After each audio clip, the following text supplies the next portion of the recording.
Hello friends, welcome to my channel. जैसे कि पहले 3 वीडियो में आप देखा था, इस पार्ट का मैं कोर कैविटी निकाला, ये किया। आज चालू करने वाला हूँ इसका मोल्ड बेस। ठीक है, तो अपने को पहले मोल्ड बेस देखने के पहले ना, अपने को पहला चीज है मोल्ड बेस में कौन सा प्लेट का क्या क्या थिकनेस रहता है, कौन सा प्लेट का कितना रहेगा। और एक चीज आपको ध्यान देना है, जो इजेक्शन स्ट्रोक क्या रहेगा, कौन सा प्लेट का थिकनेस मीन्स टॉप प्लेट का थिकनेस क्या है। देखिए, ये बेसिकली डिपेंड करता है मोल्ड साइज के ऊपर। मोल्ड का साइज क्या है तो टॉप प्लेट बॉटम प्लेट का थिकनेस भी उतना डिपेंड करता है मोल्ड साइज के ऊपर, ताकि वो बैंड ना हो जाए क्लैंपिंग के टाइम। और आपका कस्टमर का भी कुछ कुछ स्टैंडर्ड रहता है।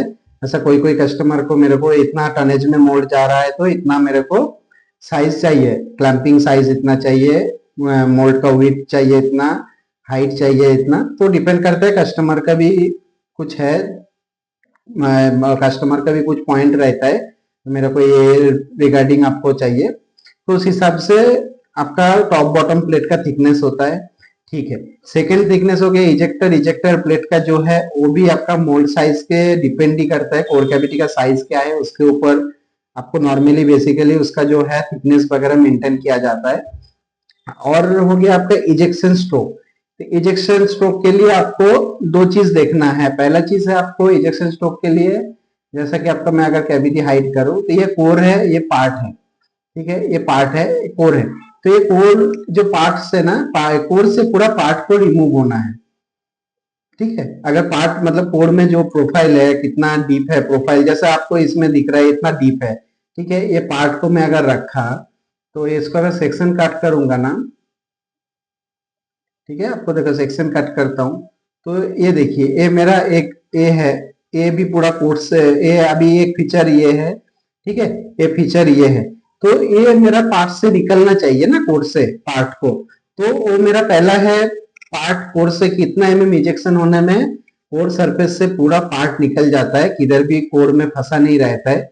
ठीक है, और दूसरा चीज देखना रहता है लिफ्टर के लिए, लिफ्टर का अंडरकट क्या है, उसका इजेक्शन स्ट्रोक, क्योंकि लिफ्टर रॉड का जो डिग्री है वो डिपेंड करता है आपका लिफ्टर का अंडरकट कितना है और इजेक्शन स्ट्रोक कितना है। ठीक है, ये दो चीज डिपेंड करके आपको लिफ्टर का बनाना पड़ता है। तो इजेक्शन स्ट्रोक दो चीज में डिपेंड करता है, एक हो गया आपका पार्ट का प्रोफाइल कैसा है, कितना में इजेक्शन होने में वो पार्ट कोर से पूरा बाहर निकल रहा है, और दूसरा चीज है लिफ्टर के लिए। तो कभी कभी जैसा ये पार्ट में देखिए, मेरा ये पार्ट में ज्यादा कुछ है नहीं। आपको अगर नॉर्मली मैं देखूंगा ना, इतना इधर से आपको मैक्सिमम इतना 10 mm। ठीक है, अगर ये ना मैं 10 mm मूव करता हूँ ना इसको, ठीक है, अगर 10 mm में इसको मूव किया सपोज, तो देखिए 10 mm में ही देखिए मेरा पार्ट से सब ए बाहर चला गया। अगर 20 mm और 10 mm किया ना, तो देखिए मैक्सिमम मेरा क्लियर हो रहा है। ठीक है, और 10 mm किया तो ये पूरा आपका कोर से निकल गया।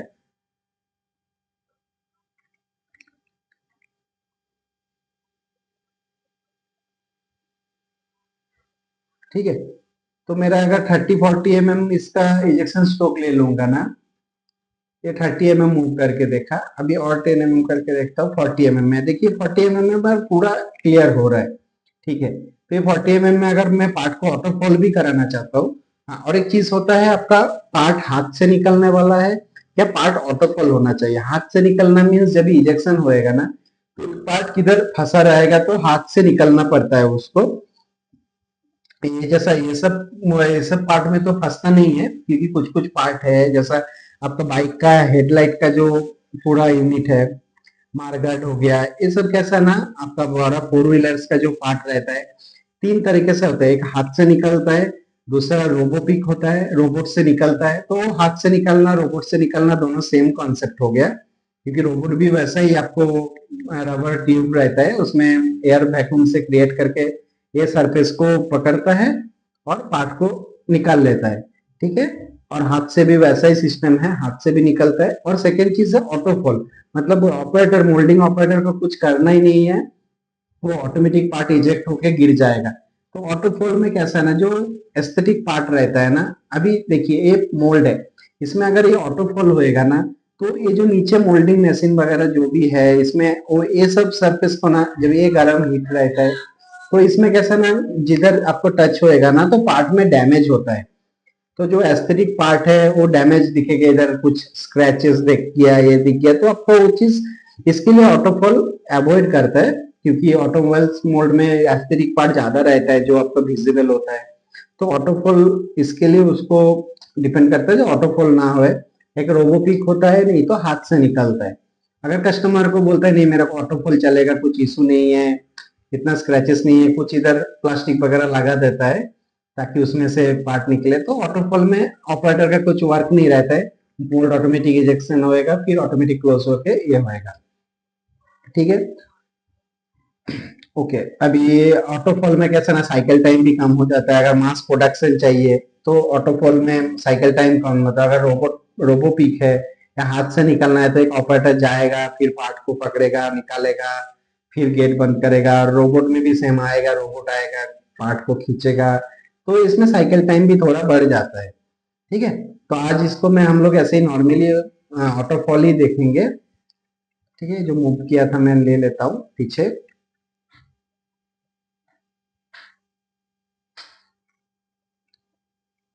ठीक है,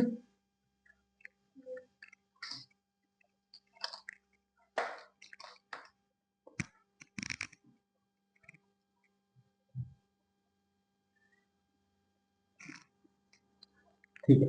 तो अभी हम लोग को पहला चीज क्या देखना है, पहले चीज ये देखना है मेरे को इसका इजेक्शन स्ट्रोक कितना रखना चाहिए। अभी जैसा कि मैं देख रहा हूँ 40 mm इजेक्शन स्ट्रोक में मेरा पार्ट पूरा क्लियर हो रहा है। ठीक है, लेकिन अभी इसको मेरे को सेकंड चीज देखना है, मेरे को लिफ्टर का कितना है। ठीक है, तो लिफ्टर का अंडरकट क्या है। तो मेरा पहला क्या है, आप एक पेज में या एक्सेल सीट में देख, एक्सेल सीट करने का है। तो लिफ्टर वन, लिफ्टर टू, अभी इसमें कितना लिफ्टर लगेगा मेरा, ये पकड़ लो, lifter one, lifter two, lifter three, lifter four, और इधर लिफ्टर फाइव, लिफ्टर सिक्स। ठीक है, तो इसमें मेरा 6 लिफ्टर है। ठीक है, इसमें मेरा 6 लिफ्टर है। तो 6 लिफ्टर को, 6 लिफ्टर में मेरे को अभी इसमें अंडरकट क्या क्या है पहले वो देखना है। मेरे को सबसे जो बड़ा अंडरकट है ना उसके हिसाब से अपने को इजेक्शन स्ट्रोक चेक करना है। ठीक है, और एक बार मैं बताता हूँ कितना लिफ्टर है एक कंपोनेंट में। जो कंपोनेंट का आप मोल्ड डिजाइन बना रहे हो ना वो कंपोनेंट में कितना लिफ्टर है पहले आपको नोट डाउन करना है। Lifter one, lifter two, lifter three, lifter four, lifter five करके फिर हर एक का अंडरकट एनालिसिस करना है। तो अंडरकट कितना का अंडरकट है, कितना वर्किंग होने में वो अंडरकट निकल जाएगा। ठीक है, जैसे कि जस्ट एग्जांपल के लिए आपको मैं बताता हूँ। ठीक है, आपका ए, मेरा ये जो पार्ट है, ये पार्ट का अंडरकट ये एरिया है। ओके, देखिए और कुछ अंडरकट नहीं है, ये सब पॉजिटिव दिख रहा है आपको। तो ये सब पोर कैविटी अगर मेरा ये कटआउट नहीं रहता तो इसको मेरे को लिफ्टर का जरूरत ही नहीं था। ठीक है, ये कटआउट के वजह से मेरा ये लिफ्टर बनाने का है। ठीक है, तो इसका मेरा अंडरकट है, ये जो अंडरकट है ये कितना लेंथ है। ठीक है, तो इसके लिए लेंथ में गया, मैं ये सिलेक्ट किया 1.7 ठीक है, तो ऐसा देखा जाएगा तो ये भी सेम है। ठीक है, ये भी मेरा सेम है 1.7, ये भी सेम है, ये भी सेम है। तो और ये अंडरकट प्लस मिनिमम 3 टू 5 मेरे को और एक्स्ट्रा मूवमेंट कराना है। ठीक है, मिनिमम 3 to 5। वो कैसा रहता है ना वो जगह के ऊपर डिपेंड करता है। अगर थोड़ा स्पेस है तो 5 रखो, अगर स्पेस नहीं है तो 3 भी चलता है। ठीक है, 3 मतलब अंडरकट प्लस 3 to 5 मेरे को एक्स्ट्रा वर्किंग कराना है। तो ये मैं कितना देखा 1.7 मतलब 2 पकड़ लेता हूँ, और मेरे को 5 लेना है तो 7 इसका वर्किंग हो गया। ठीक है, इसका 7 वर्किंग हो गया। अभी ये अंडरकट जो है ना ये मेरा, देखिए ये अप्रोक्स मेरा किधर से है, ये इधर से, ये भी ज्यादा अंडरकट नहीं है। आपको इसमें से देखना है तो लगभग इधर से पकड़ के, ठीक है, ये मेरा ये एंड तक ही अंडरकट है। ठीक है, ये भी मेरे को 2-3 में हो जाएगा, मतलब ये भी 7 तक हो जाएगा। ठीक है, तो अभी 7 के लिए ना मेरे को अभी कैसा है ना नॉर्मली, अभी देखिए लिफ्टर के लिए क्या करूंगा मैं, इधर एक लिफ्टर का ये है लिफ्टर वन। ठीक है, अभी लिफ्टर वन में इसमें मेरे को मेक यूनिक, देखिए इसमें अगर कुछ नाम चेंज करना है ना आपको तो ये मेक यूनिक कर सकते हैं। मेक यूनिक करने के क्या, नेम यूनिक पार्ट्स,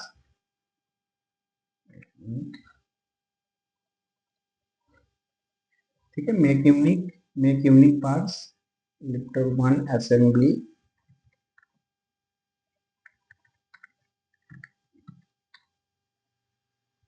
ठीक है, इसमें फाइल दिखाने का ओके, ये मैं नाम चेंज किया। ठीक है, इसके अंदर और एक मैं असेंबली ऐड करूंगा, क्रिएट न्यू।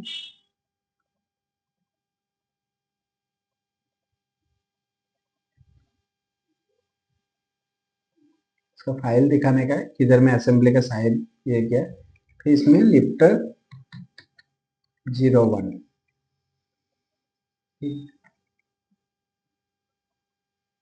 ठीक है, ये लिफ्टर 01 में अभी मेरे को इजेक्शन स्ट्रोक चेक करना है। ठीक है, तो मैं इसके लिए सिंपल सा एक स्केच ले लूंगा। ठीक है, देखिए दो तरीके से होता है। एक, अगर ये सब जो लिफ्टर है ना, ये जो लिफ्टर है आपका सीधा सीधा है, तो सीधा में कैसा है आपको डायरेक्ट आपका एक टैन का डिग्री है, टैन डिग्री में डाल के भी ये लिफ्टर निकलता है।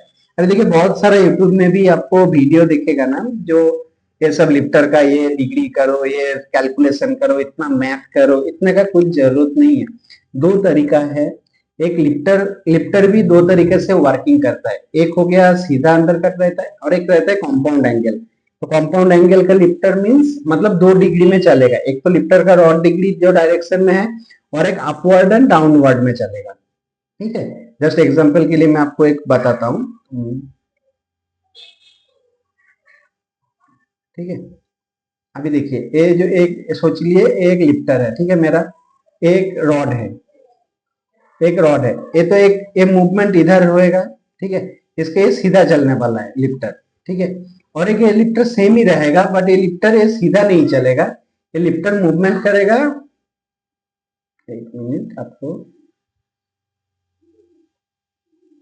ये लिफ्टर मूवमेंट करेगा ना ऐसा या फिर ऐसा, इसको बोलता है कंपाउंड एंगल लिफ्टर। ठीक है, या सीयू एंगल भी बोलता है, सीयू एंगल या कंपाउंड एंगल लिफ्टर। ठीक है, अभी आप लोग समझो कैसा क्या है, बाद में फिर आपको मैं जब भी बनाऊंगा ऐसा कंपाउंड लिफ्टर स्लाइडर या कंपाउंड लिफ्टर लिफ्टर या कंपाउंड एंगल स्लाइडर, ये सीयू एंगल भी बोला जाता है किधर किधर, सीयू एंगल या कंपाउंड एंगल। तो ये हो गया आपका डाउनवर्ड साइड, ये हो गया अपवर्ड साइड। ठीक है, अपवर्ड मीन से अभी ये पार्ट उल्टा रखेगा तो डाउनवर्ड जा रहा है क्या अपवर्ड जा रहा है, इसका भी एक डिग्री रहता है, और रॉड का भी एक डिग्री रहता है, वर्किंग का भी एक डिग्री रहता है। मतलब दो डिग्री जब भी मिक्स होता है ना, वो होता है compound lifter, compound angle lifter. And अगर 90 चल रहा है, मतलब ये अगर सीधा सीधा चल रहा है, तो इसको कहा जाता है नॉर्मल 90 लिफ्टर, मतलब 90 डिग्री एंगल में मूवमेंट है। ठीक है, ठीक है, तो इसके लिए अभी नॉर्मली कैसा है ना, मेरे को ये देखना है जो 7 डिग्री अंडर कट निकालने के लिए ना मेरे को कितना ये चाहिए। हाँ, तो आपको पहले दो तरीका है। पहला चीज, अगर आपको 90 में है लिफ्टर, तो आपको इधर एक सिंपल सा कैलकुलेटर लेने का है, फिर इसको साइंटिफिक लेने का है। ठीक है, अभी आपका सोचो 6 डिग्री का रॉड डिग्री दिया, टैन डालने का इनटू आपके इजेक्शन स्ट्रोक में 40 पकड़ा था ना, तो 60 mm पकड़ लेता हूँ। ठीक है, देखिए 60 mm इजेक्शन स्ट्रोक में 6 डिग्री का रॉड एंगल होएगा, तो मेरा 6.3 अंडर कट निकलेगा। मेरे को कितना चाहिए, 7 mm तक कम से कम चाहिए ना, तो 7 mm 7 डिग्री का रॉड एंगल ले लेता हूँ इंटू 60 mm। ठीक है, ये हो गया 7.3। ठीक है, इतना मेरा वर्किंग कोई प्रॉब्लम नहीं है, 7.3 में अंडर कट निकल रहा है। ठीक है, ये तरीका हो गया आपका लिफ्टर का, मतलब इजेक्शन स्ट्रोक और 7 डिग्री में कितना वर्किंग हो रहा है। और इससे भी एक अच्छा तरीका है, स्केच में चला जाओ। ठीक है, ठीक, स्केच में गया, मैं सिंपल सा एक स्केच ड्रॉ करता हूँ। ठीक है, मेरे इजेक्शन स्ट्रोक फिलहाल 60 mm देता हूँ। ठीक है, 60, इधर से एक ऐसा एक लेने का, इधर से एक ऐसा लेने का। हम्म, ठीक है, अभी इसको मेरे को डायमेंशन देने का है। ठीक है, एंगुलर डायमेंशन,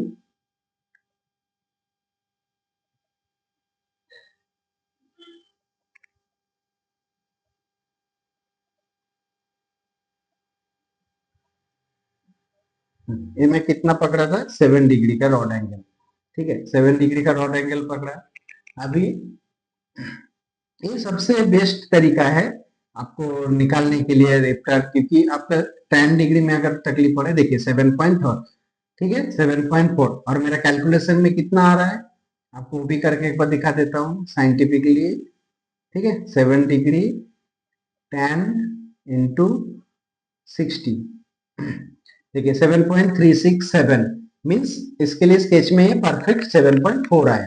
ठीक है क्योंकि ज्यादा फिगर है तो 7.4 पकड़ा है।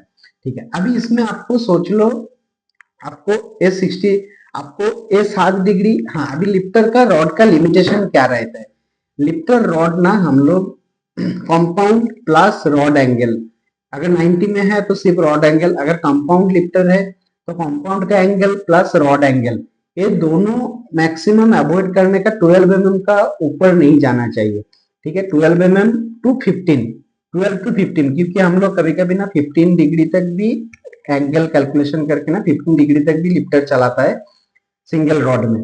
ठीक है तभी वो सिचुएशन में कैसा है ना जगह रहता है तो हम लोग उसको थोड़ा डाया बढ़ा देता है रॉड का, मतलब 16 के जगह 20 का रॉड डाया डाल देंगे तो 15 डिग्री तक, अगर 15 का ऊपर रॉड डिग्री जाता है तो 15 का ऊपर गया तो आपको डबल रॉड का कंसेप्ट डालना है।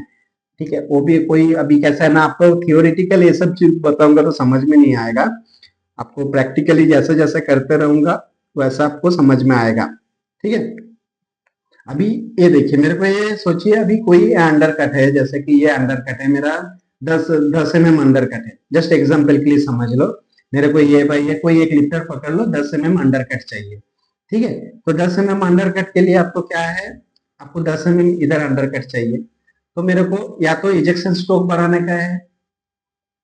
ठीक है तो मेरे को ये सिचुएशन में इजेक्शन स्ट्रोक बढ़ाने का जरूरत नहीं है, क्योंकि मेरा जो रॉड एंगल है मैं मैक्सिमम 12 तक ले सकता हूँ, मतलब 12 तक सोचने का, क्योंकि हम लोग का हाथ पे कंट्रोल में अगर 12 तक कर सकते हो तो इट्स बेस्ट है, क्योंकि लिफ्टर का रॉड जितना बढ़ता है ना डिग्री, उतना लिफ्टर का ब्रेकेज होने का, रॉड का ब्रेकेज होने का चांसेस उतना ज्यादा रहता है।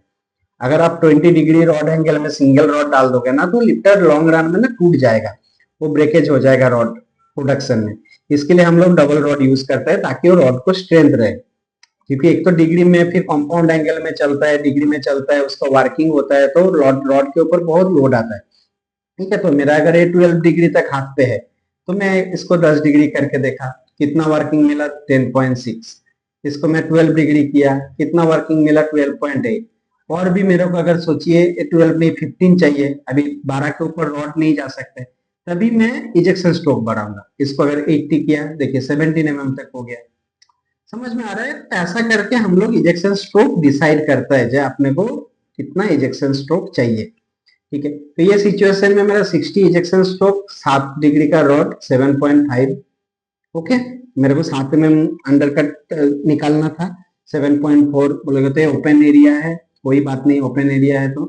देखिए रॉड का जो डिग्री है ना कभी भी राउंड फिगर में रखने का, जैसा 6 7 5 3 2 1 ऐसा 10 9, मतलब ऐसा पॉइंट में नहीं डालना है, 7.2 7.3 ऐसा नहीं डालने का, तो अपने को एजेक्शन स्ट्रोक एडजस्ट करके उसको एडजस्ट करना है। ठीक है उसमें से अगर ये अंडर कट वैल्यू थोड़ा मेरे को 2 mm अंडर कट है, 5 mm एक्स्ट्रा पकड़ लिया, 7 mm, 7 के जगह 7.4 होएगा तो भी चलेगा। अगर मेरा ये लिफ्टर बनाने का आगे कुछ फॉल हो रहा है, कुछ प्रॉब्लम, मतलब ये सोचो लोकेटर इधर था तो मैं ज्यादा मूवमेंट करा नहीं सकता है, तो सिचुएशन में अपने को इधर इजेक्शन स्ट्रोक और ये डाल के एडजस्ट करना है, नहीं तो लिफ्टर बॉडी में एडजस्ट करना है। ठीक है तो इसमें आपको समझ में आया क्या क्या बोला मैं, इजेक्शन स्ट्रोक कैसे कैलकुलेट करता है। ठीक है तो ये सब चीज लिख लीजिए, वीडियो को नहीं समझ में आया स्टार्टिंग से और एक बार देखिए, पहले फर्स्ट में और एक बार रिकॉल करता हूँ क्या क्या चीज अपने को ध्यान देना है इजेक्शन अभी ये बनाने के लिए। ठीक है पहला चीज देखना है मेरा कितना अंडर कट है, लिफ्टर क्या क्या जगह पे बनेगा, 1 2 3 4 5 6, ठीक है 6 लिफ्टर है, 6 का अंडर कट चेक करने का एक एक्सेल सीट में लिखने का, जो 1 लिफ्टर में कितना अंडर कट है, 2 लिफ्टर में कितना अंडर कट है, 3 में कितना है, 4 में कितना है, जो सबसे ज्यादा रहेगा, जो अंडर कटना सबसे ज्यादा है उसको पकड़ के अपने को इजेक्शन स्ट्रोक कैलकुलेट करना है।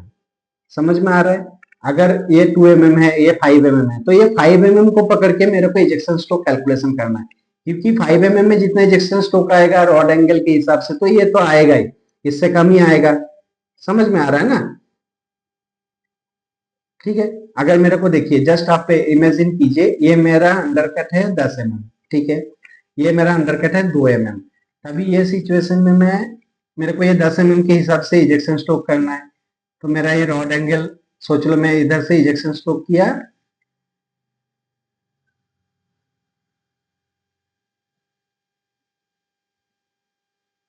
ठीक है। हाँ, अभी ये पकड़ लो, मेरा ये 12 डिग्री डाल दिया, ठीक है, 10 mm नहीं, मैं थोड़ा ज्यादा पकड़ के समझा, तो ये 12 डिग्री है, 12 mm, मेरे को चाहिए 15 mm, 15 mm मार्किंग चाहिए। तो ये सिचुएशन में मैं 12 के ऊपर जाना नहीं है, क्यों, मेरे को डबल रॉड डालना है, उससे अच्छा मैं इजेक्शन स्ट्रोक थोड़ा बढ़ा दूं, ठीक है। इसको 60 की जगह 80 कर दिया, 80 कर दिया तो मेरा कितना आ गया, 17 आ गया। तो ये अगर मेरा 12 mm का अंडरकट है तो मेरा 17 mm में निकल जा रहा है, इजेक्शन स्ट्रोक 80 रख के, ठीक है। ये इजेक्शन स्ट्रोक 80 मेरा, ये जो बड़ा अंडरकट है उसके लिए ये क्लियर हो गया, फिक्स हो गया, ये इजेक्शन स्ट्रोक 80 रहेगा।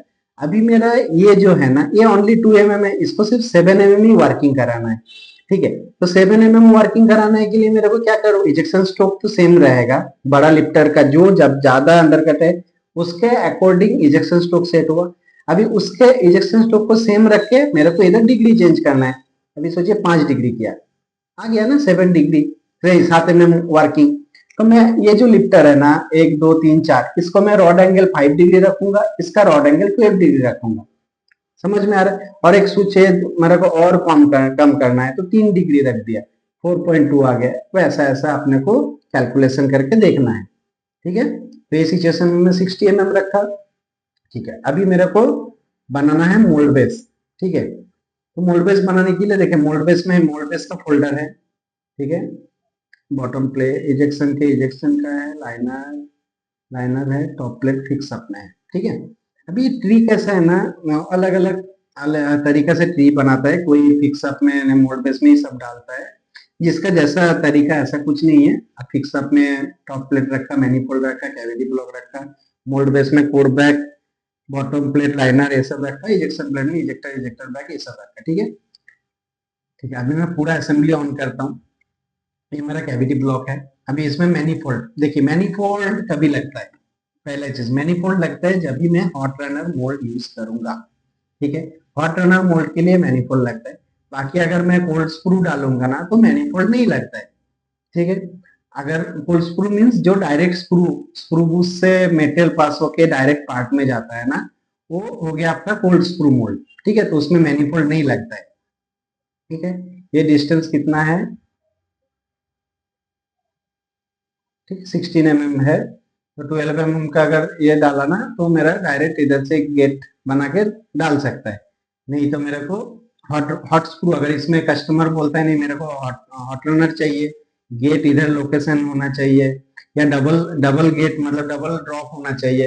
अरे मैनीफोल्ड और हॉट रनर क्यों डालता है, हॉट रनर, पहला चीज हॉट रनर डालता है जीरो वेस्टेज के लिए, ठीक है। अगर इसमें स्क्रू बूस्ट डाला आप, तो स्क्रू बूस्ट में कैसा है, आपका मेटेरियल स्क्रू में रह जाएगा तो मेटेरियल वेस्टेज होएगा। मेटेरियल का जो, अभी अगर 2 3 गेट है, अगर सोचिए आप बाय एग्जांपल, ठीक है, कस्टमर बोला नहीं मेरे को इसमें 4 गेट चाहिए, इधर एक गेट चाहिए, इधर एक गेट चाहिए, इधर एक गेट चाहिए, इधर एक गेट चाहिए, तो आप हॉट स्क्रू में 4 गेट तो नहीं लगा सकते हो ना ये मोल्ड में, समझ रहे? तो आपको फिर पीछे से रनर प्लेट डाल के उसको 3 प्लेट कॉन्सेप्ट करोगे तो पॉसिबिलिटीज है, बट उसमें कैसा ना मोल्ड कॉस्ट बढ़ जाएगा। फिर आपका डबल इजेक्शन स्टिप मतलब 3 प्लेट मोल्ड का मैकेनिज्म लगाना पड़ेगा। तो इसके लिए हॉट रनर में जीरो वेस्टेज में होता है।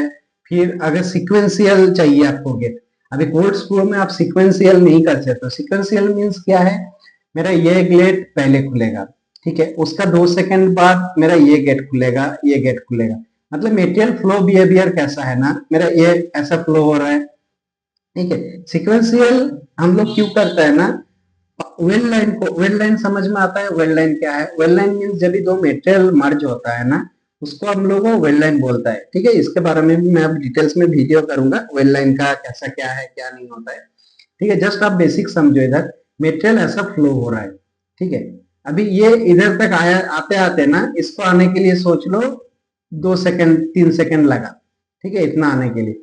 जस्ट ये 3 सेकंड के बाद ये दो गेट खुलेगा, ठीक है, ये दो गेट खुलेगा तो मेटल कंटिन्यू, ये जो मेटल आपका ठंडा होता है ना, इधर से गेट से आ रहा है तो थोड़ा ठंडा हो जाएगा फ्लो के वजह से, तो ये ठंडा हो रहा है, फिर इधर से गर्म मेटेरियल चालू हो जा रहा है, तो ये जो मेटेरियल है ना इसको सॉलिड नहीं होने देता है, इसके सराउंडिंग ये भी मेटेरियल फिर होता है, फिर ये 3-4 सेकंड के बाद इधर आ गया, फिर आपका ये चालू हो जाएगा ऐसा, ठीक है, ये एरिया फिल होने के लिए, तभी भी आपका एक वेल लाइन क्रिएट होएगा इधर। ऐसा बहुत सारा चीज रहता है आपका, वेल लाइन कैसा है इसके लिए सिक्वेंशियल। अब देखो मोटा मोटा ये बेसिक ट्यूटोरियल है तो इसमें ज्यादा डीप में घुसूंगा तो कुछ समझ में नहीं आएगा। बेसिक समझ लो कोल्ड स्क्रू किधर यूज होता है, अगर सिंगल ड्रॉप है, डायरेक्ट पार्ट के ऊपर है, या आपका साइड में मतलब पार्ट दोनों साइड पार्ट है, ठीक है। जैसे कि आप और एक एग्जांपल के लिए बताता हूँ मैं आपको, अभी यही मोल्ड है बट इसमें कैसा ना, एक कैविटी इधर है, एक कैविटी इधर है, ठीक है, तो इधर मैं सिंगल ड्रॉप कोल्ड स्क्रू डाल के इधर इधर गेट दे दिया, ठीक है। ऐसा इसमें भी आप ऐसा इधर इधर गेट डाल के इधर इधर ये डाल दिया, ठीक है। अगर हॉट रनर किस में चाहिए, अगर कस्टमर को 2-3 ड्रॉप चाहिए तो मेरे को हॉट रनर में जाना है, जीरो वेस्टेज चाहिए तो हॉट रनर में जाना है, ठीक है। भाल्व गेट चाहिए मतलब सीक्वेंशियल गेट चाहिए तो हॉट रनर में जाना है।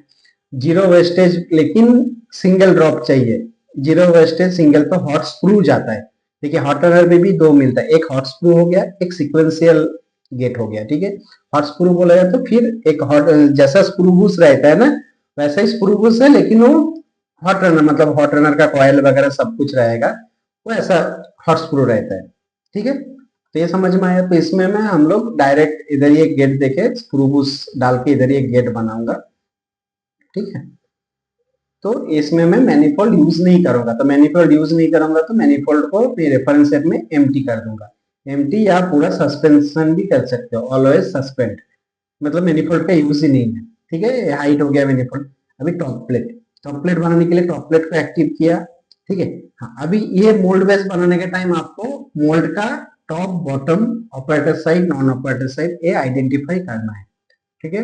आपको टॉप बटन कौन सा रखना है, मोल्ड टॉप मीन्स अगर ये मोल्डिंग मशीन में लगेगा ऐसा, ठीक है, तो मेरा मोल्ड टॉप क्या हो गया, ये हो गया, ऑपरेटर साइड क्या हो गया, ये हो गया, तो अपने को mould top and operator side decide करना है ये मोल्ड बेस बनाने के टाइम, ठीक है। तो आपको पार्ट को देख के कैसा है, अगर स्लाइडर है क्या है, बहुत सारा चीज रहता है, जो चीज देख के आपको डिसाइड होता है मेरा ऑपरेटर साइड क्या रहेगा, मोल्ड टॉप क्या रहेगा, ठीक है। वो अलग अलग पार्ट का जियोमेट्री के हिसाब से, जैसा अभी नॉर्मली जस्ट सादा बताता हूँ, अगर एक मेरा ना इधर एक स्लाइडर है, ठीक है, देखिए इधर मैं एक ड्रॉ लेता हूँ, जस्ट एग्जाम्पल के लिए बताता हूँ, मेरा इधर एक स्लाइडर है, ठीक है, एक स्लाइडर है इधर, ठीक है, और ये मैं मोल्ड टॉप किया, इधर मोल्ड टॉप किया ये, ठीक है। तो ये क्या स्लाइडर ना टॉप साइड में जाएगा, देखिए हम लोग का ग्रेविटी फोर्स किधर रहता है, बॉटम साइड रहता है, ठीक है। तो ये स्लाइडर टॉप साइड में है, तो स्लाइडर क्या होना, जब भी मोल्ड ओपन होएगा ना तो स्लाइडर ओपन के टाइम ना उसको फिर नीचे आने के लिए कोशिश करेगा ना, बार बार नीचे आने के लिए कोशिश करेगा, तो कैसा है ना थोड़ा भी आगे आ गया, स्प्रिंग स्प्रिंग तो डालता है, फिर इसमें आपको कैसा है ना लिमिट डालना पड़ेगा, ठीक है, स्लाइडर स्टॉपर डालना पड़ेगा, तो स्लाइडर स्टॉपर भी थोड़ा कॉस्टली हो जाता है, तो ये कॉस्टली को मतलब मोल्ड कॉस्ट को अवॉइड करने के लिए ना इसमें अगर सिंपल सा लॉजिक करता हूँ ना, इसमें मैं मोल्ड टॉप हटा के ऐसा 180 रोटेट कर दिया, ठीक है, रोटेट कर दिया तो मेरा स्लाइडर किधर आ गया, इधर आ गया, ये मोल्ड टॉप हो गया, ठीक है, ये मोल्ड टॉप हो गया, स्लाइडर इधर आ गया, तो कभी भी ये ग्रेविटी में नीचे ही जाएगा, मेरे को इतना टेंशन नहीं है, क्योंकि अभी बंद होने का टाइम तो कैविटी से वेजिंग और फिंगरप्रिंट से बंद होएगा, ठीक है। वेजिंग जो है दबा के रखेगा, जैसे ही कैविटी क्लोज ओपन होएगा स्लाइडर ऑटोमेटिकली, उसको इतना कुछ डालने के स्लाइडर रिटर्नर वगैरह डालने की जरूरत नहीं है, स्प्रिंग से ही नॉर्मली वर्क करेगा, ठीक है। अभी ऑपरेटर साइड का भी ऐसा लॉजिक रहता है, ऑपरेटर साइड किधर चाहिए आदमी को, मतलब कस्टमर को, सॉरी कस्टमर को किधर ऑपरेटर साइड चाहिए, ये ऑपरेटर साइड में होना चाहिए, मेरा स्पेस कैसा है, अगर मेरा सोचिए इधर वगैरह भी लिफ्टर स्लाइडर है ठीक है। तो मैं इधर कुछ शॉर्ट काउंटर वगैरह डालना है, ऐसा स्पेस नहीं है, तो ऑपरेटर साइड मेन डिसाइड करना है पहले मोल टॉप कौन सा रखना है, तो उसके मोल टॉप जैसा रखोगे ऑपरेटर साइड ऑटोमेटिकली आपका आ जाएगा। ठीक है, तो ये सिचुएशन में मैं मोल टॉप पकड़ लो, क्योंकि ये सिमेट्रिकल पार्ट है, कुछ इशू नहीं है, तो मोल टॉप में ये डिसाइड करता हूँ। ठीक है, ये मोल टॉप हो गया, तभी टॉप प्लेट बनाऊंगा। ठीक है, टॉप प्लेट का एक्टिव क्या है, एक्सट्रूड सिंपल। ठीक है, फेस एज लिया, ये फेस सिलेक्ट किया,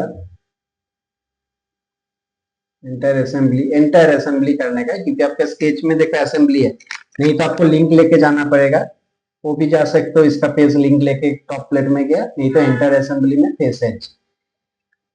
ठीक है, अभी मेरे को टॉप प्लेट का थिकनेस क्या रखना है। ठीक है, ये कितना साइज था मोल्ड का, 500 बाई 450 ऐसा कुछ था, तो सिंपली मैं 40 mm थिकनेस रखता हूँ। ठीक है, क्योंकि मेरा हॉट स्क्रू भी आएगा, स्क्रू बूज भी आएगा। ठीक है, 40 mm में ये रखा। ठीक है, अभी मेरा ये मोल्ड टेप इधर है, तो मोल्ड का क्लैंपिंग किधर होएगा मेरा, ये साइड पे क्लैंपिंग होएगा ना, तो इसको मैं पहले क्लैंपिंग, अभी क्लैंपिंग क्या है मैं आपको बताया, वो मोल्ड का टनेज के हिसाब से डिपेंड करता है, मोल्ड कितना बड़ा है उसका क्लैंपिंग थिकनेस और हाइट, जैसा ये 40 mm है, वो कस्टमर का स्टैंडर्ड भी डिपेंड करता है, कस्टमर को क्या चाहिए। ठीक है, जैसा कि रखा, तो मेरे को कस्टमर को 40 चाहिए, 40 बाई 40 का मेरे को थिकनेस क्लैंपिंग प्लेट चाहिए।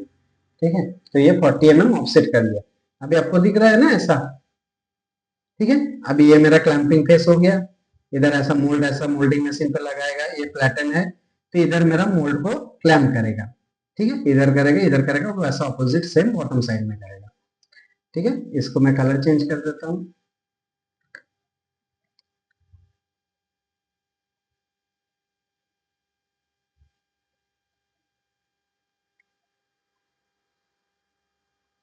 ठीक है, अभी सेकंड हो गया मेरा लाइनर बनाने का है। ठीक है, अभी लाइनर के लिए मेरे को फिर से लाइनर में गया, लाइनर पे एक्टिव किया। हाँ, अभी लाइनर के लिए मेरे को क्या कैलकुलेशन है, लाइनर का हाइट के लिए। ठीक है, ये हो गया, अभी लाइनर कैसा आएगा, इसका इसका बेसिक कॉन्सेप्ट कैसा है ना, ये टॉप प्लेट हो गया है, कैविटी, ये फोर प्लेट, तो लाइनर इसके बाद और मोड बेस में क्या क्या काम है। ठीक है, अभी देखिए आपको एक ड्रॉ करके दिखाता हूँ, ऐसा एक लाइनर आएगा, ऐसा एक लाइनर आएगा। ठीक है, ऐसा एक बॉटम प्लेट आएगा। ठीक है, ऐसा एक इजेक्टर प्लेट, ऐसा एक इजेक्टर बैक प्लेट। ठीक है, ये मोड बेस का कॉन्सेप्ट हो गया। ठीक है, वैसा, तो मेरा लाइनर का हाइट के लिए मेरे को क्या क्या देखना है। ठीक है, पहला चीज हो गया मेरा कैलकुलेटर ऑन करने का। ठीक है, मेरा इजेक्शन स्ट्रोक कितना पकड़ा, ejection stroke 60 plus ejector plate का थिकनेस क्या है। ठीक है, इसमें कैसा है ना, मेरे को 500 बाई 450 का मोल्ड है ना, तो 25 mm ejector plate, 30 mm ejector back plate. ठीक है, आगे का फॉरवर्ड स्टॉपर रहता है। देखिए वो मैं अभी आपको समझ में नहीं आ रहा है, तो मैं आगे आगे जैसे बनाऊंगा ना, तो आपको समझ में आएगा कौन सा फॉरवर्ड स्टॉपर का क्या वर्क है, रेस्ट बटन का क्या वर्क है। ठीक है, तो इसमें मैं क्या क्या लिया, 60 mm ejection stroke, 25 mm ejector plate का, 25 mm इजेक्टर प्लेट का थिकनेस, 30 mm इजेक्टर बैक का thickness, plus 20 mm forward stopper, plus 10 mm rest button. ठीक है, 145 मेरा लाइनर का हाइट आएगा। ओके, ठीक है, अभी लाइनर के लिए मैं लाइनर में एक्टिव किया, सेम स्केच, स्केच में गया, ये सरफेस बना के इसमें।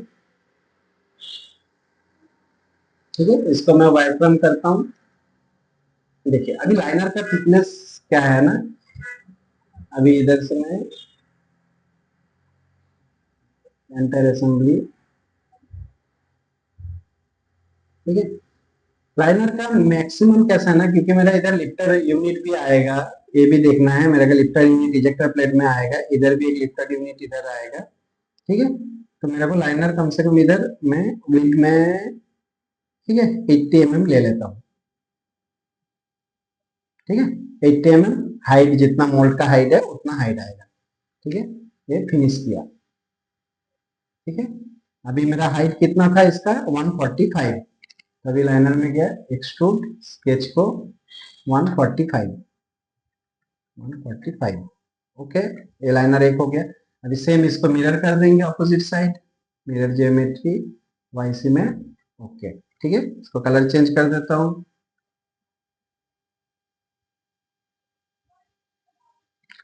ठीक है, ये हो गया, अभी सेम बॉटम प्लेट बनाना है, तो बॉटम प्लेट बनाने के लिए मेरे को टॉप प्लेट से इसका थिकनेस हाइट चेक कर लूंगा, कितना है 345।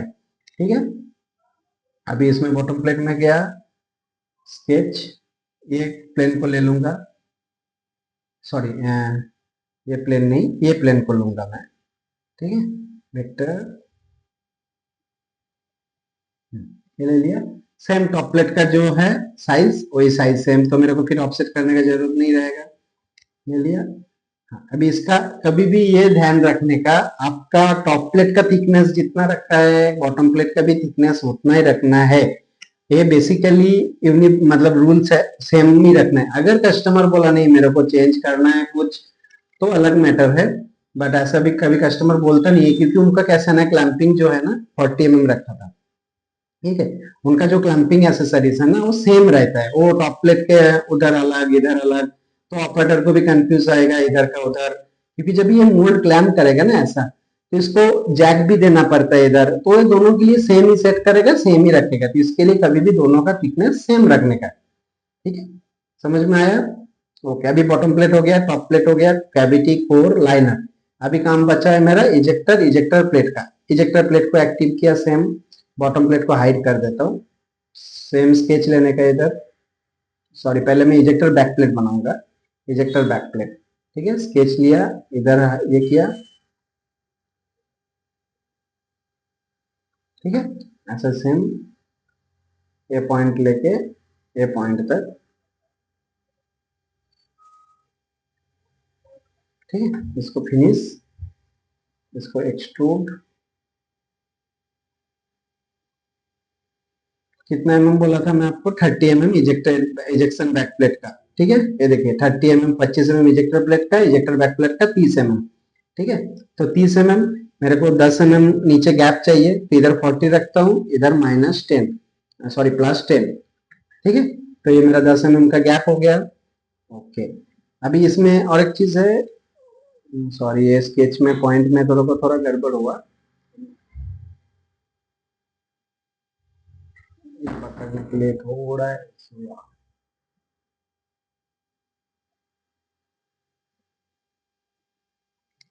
और एक बार स्केच करता हूँ।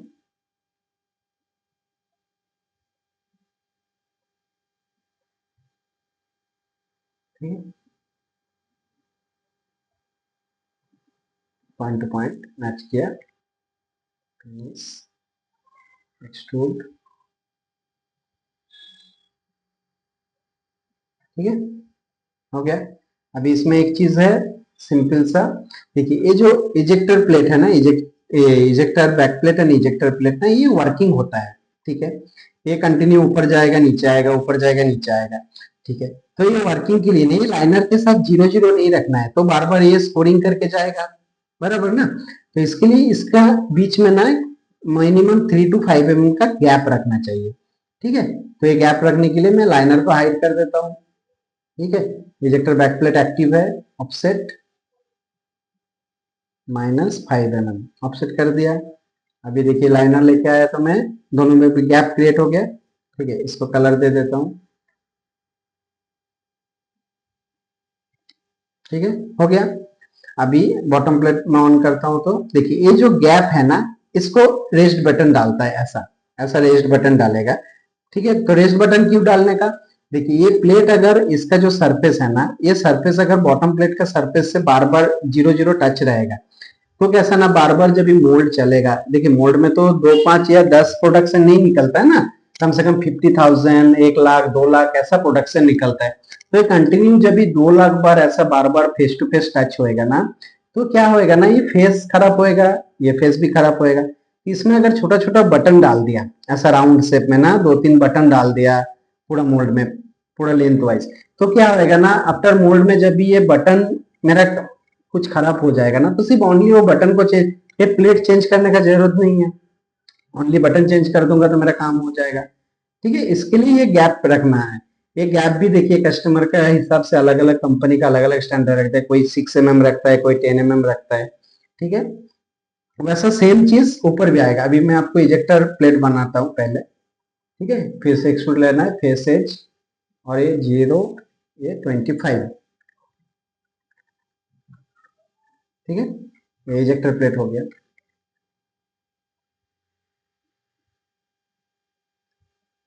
ठीक है, अभी देखिए ये, इसका भी डिस्टेंस अभी चेक कर लेता हूं मैं, इधर से इधर कितना, 80 mm।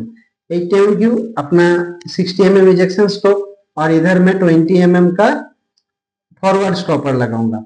ठीक है, इजेक्शन स्टॉपर, ये फॉरवर्ड स्टॉपर जो भी बोलते हो उसको, अलग अलग जगह अलग अलग नाम है। तो इजेक्शन स्टॉपर भी बोल सकते हो, फॉरवर्ड स्टॉपर भी बोल सकते हो, इसको रेस्ट बटन बोला जाता है, इजेक्शन रेस्ट बटन। ठीक है, तो इसका भी, फॉरवर्ड स्टॉपर का भी काम सेम है, ये बार बार अगर सरफेस टू सरफेस कोर में जाके हिट करेगा ना तो खराब होएगा। तो इजेक्शन स्ट्रोक अभी कैसा है ना, लिफ्टर है तो आपका इजेक्शन स्ट्रोक भी मैटर करता है, क्योंकि इजेक्शन स्ट्रोक अगर कम हो गया, ज्यादा हो गया, तो लिफ्टर का मूवमेंट में गड़बड़ी आएगा। इसके लिए वो अपने को इंश्योर रखना है, हाँ मेरा इजेक्शन स्ट्रोक सही है, तो ये फॉरवर्ड स्टॉपर लगा देगा। उसको अगर कुछ in case in future damage हुआ तो ओनली फॉरवर्ड स्टॉपर को निकाल के नया फॉरवर्ड स्टॉपर डाल दिया। तो मेरा प्लेट जो है ना वो लॉन्ग टर्म के लिए एकदम परफेक्ट रहेगा। देखिए, डिजाइनर का वर्क होता है ना मोल्ड क्वालिटी मेंटेन करने का, मोल्ड को कैसे सबसे अच्छा बनाया जाए। ऐसा नहीं ऊपर ऊपर से आप बना दिया, ऐसा ही कुछ भी थोक पट्टी करके लगा दिया तो फिर मोल्ड का क्वालिटी नहीं रहेगा। प्रोडक्शन तो निकलेगा बट मोल्ड क्वालिटी भी डिपेंड करता है। तो कस्टमर को सोचो 2 साल 3 साल का वारंटी देना पड़ता है ना मोल्ड के पीछे। आपका अगर मोल्ड का क्वालिटी अच्छा नहीं रहेगा तो आप वारंटी कैसे दोगे। आपका प्रोडक्ट का क्वालिटी अच्छा होगा तभी आप वारंटी दे सकते हो ना। तो इसके लिए एक क्वालिटी प्रोडक्ट बनाने का है, ताकि आप मोल्ड, और इजी मेंटेनेंस होना चाहिए डिजाइन में, ये भी आपको ध्यान रखना है ना, मेंटेनेंस इजी होना चाहिए। जो फटक से कुछ भी किया तो कम कॉस्ट में, लो कॉस्ट में आपका मोल्ड में जो चाइल्ड पार्ट्स है वो रिप्लेसेबल हो सके। अभी एक को आपको अगर ये 2 प्लेट निकालना चेंज करने बोलेगा ना, तो प्लेट में जितना सारा होल वगैरह सब कुछ है, फिर से मैशिंग करना पड़ेगा, प्लेट का कॉस्ट। तो उससे अच्छा ना 20 mm का एक स्टॉपर को चेंज कर दिया। मैं आपको आगे और भी जब ये स्टॉपर वॉपर डाल के फाइनल हो जाएगा ना, तभी मैं आपको वो चीज दिखाता हूँ। ठीक है, ठीक है, अभी आपका देखिए मोल्ड बेस क्लियर हो गया। Okay, top plate, cavity, core, liner, ejector plate, ejector back plate, bottom plate. ठीक है, इसको मैं सेव ऑल कर देता हूँ।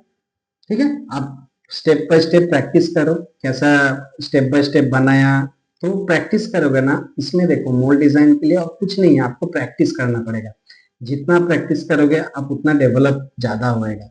ठीक है, चलिए अभी और एक चीज है, आपको अगर वीडियो पसंद लग रहा है, अच्छा लग रहा है तो लाइक करो, शेयर करो, कमेंट करो। कुछ डाउट है तो कमेंट में बताओ, मैं सॉल्व करूंगा।